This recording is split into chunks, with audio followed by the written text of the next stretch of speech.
Hey guys, welcome back to Tech UX, where we like to focus on the user experience over the specs. It's your boy Mo. So today I want to get into some iPhone 13 rumors. So let's just go ahead and jump right into it.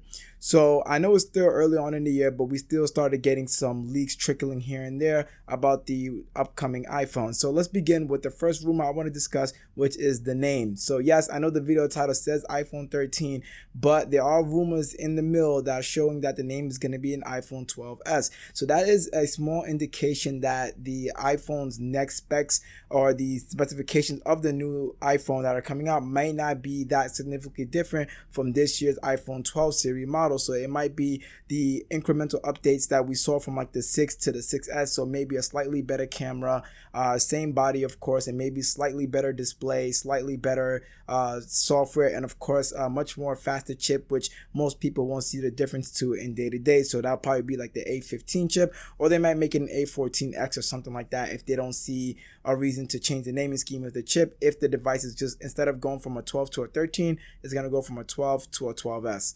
All right, so after that, let's go on to the next rumor, which is going to be an in-display fingerprint reader. So Apple has stuck with Face ID on their flagship devices since the 2017 iPhone 10, but in the age of mask and in the age of the pandemic, they might want to change it up a little bit and go with an in-display fingerprint scanner, just because in-display fingerprint scanners or readers have gotten a lot faster. It'll be cool to see whether they go with Samsung's route and go with the sonic one, which uses sound to detect the edges of your fingerprint and then use that, or an optical one, which is pretty much like a picture of your fingerprint and then use that to unlock. I'm pretty sure Apple is going to go with the more secure route that Samsung is using for their in-display fingerprint sensors. So I'm assuming if we do get an in-display fingerprint sensor in the iPhone 12s or 13, then it's most likely going to be a sonic one, that's for sure.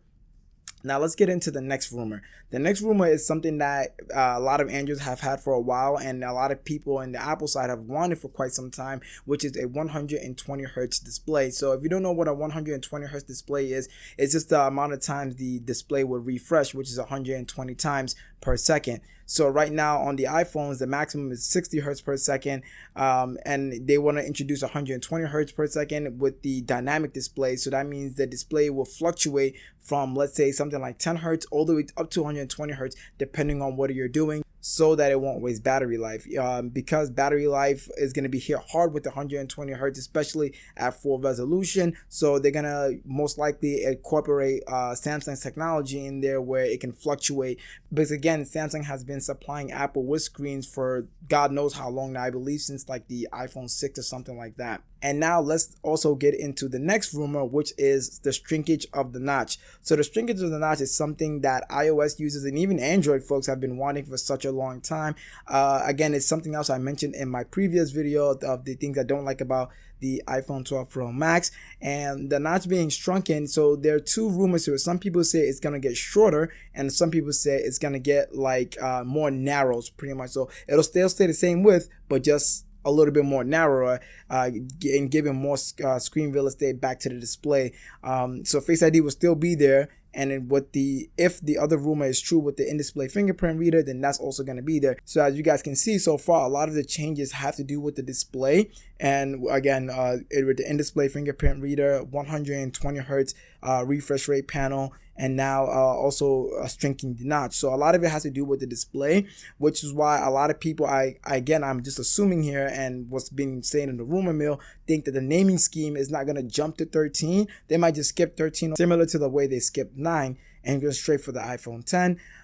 So we'll see what happens. And now for the final rumor is a new cooling solution. So Apple is poised to introduce vapor chamber cooling on their devices. As I mentioned in my previous video, the thing I like about the iPhone 12 Pro Max, which I'll link this below in the description, the 12 series have been having a lot of heating issues after prolonged periods of use, depending on what it is that you're doing. So with that being said, I believe Apple heard and is listening to consumers and now introducing this new cooling method again, which is vapor chamber cooling, which is just basically again another cooling solution for the device, so it doesn't run as hot or doesn't get as hot after a prolonged period use of time. But I must say, with iOS 14.4, which was released a few days ago from recording of this video, it did help with the heat problem. So I noticed that my phone does not get as hot now. So now I can be doing those long period tasks of video editing or gaming, and the phone doesn't get as hot. And that may have been because they may have changed a few things on the software side to make it more optimized so the device doesn't get as hot.